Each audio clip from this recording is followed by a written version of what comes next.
Hi guys, welcome back. It's Lisa. If you are new to the channel, welcome. Today I've got another super simple glam DIY for us. We're going to be making an elegant double wall hurricane. And this hurricane is easy to make. It's also super versatile. You could use it traditionally as a hurricane, or you could use it as a vase. Now, what you're going to need, you'll need some of these crystal napkin rings. They are from Efavormart. Efavormart is an online retailer of event decor, event lighting, event supplies, and so much more. I will have Efavormart's information along with my custom affiliate links in the description box below for you guys to check them out. Now from Dollar Tree, you will need a tall glass hurricane, and you will also need one of these mini silver candy dishes. I'm going to be using both hot glue and tacky glue on this project, but if you like to make any of the components permanent, please use something like E6000 or an epoxy bond, and that will help to make it permanent. If I decide to use additional items, I will list those in the description box below for you as well. Let's get started.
Okay, you guys, didn't this double wall crystal hurricane turn out absolutely beautifully? This was so easy to make. Now let's go ahead and get started decorating with it.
Well, there you have it, you guys. Another beautiful and super simple glam DIY. I hope you all will give this easy DIY a try.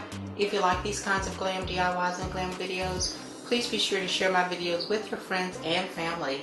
If you are new to the channel, please subscribe and hit the notifications bell so that you don't miss any of the future uploads. I'd like to thank you all very much, and I will see you in the next video. Bye-bye.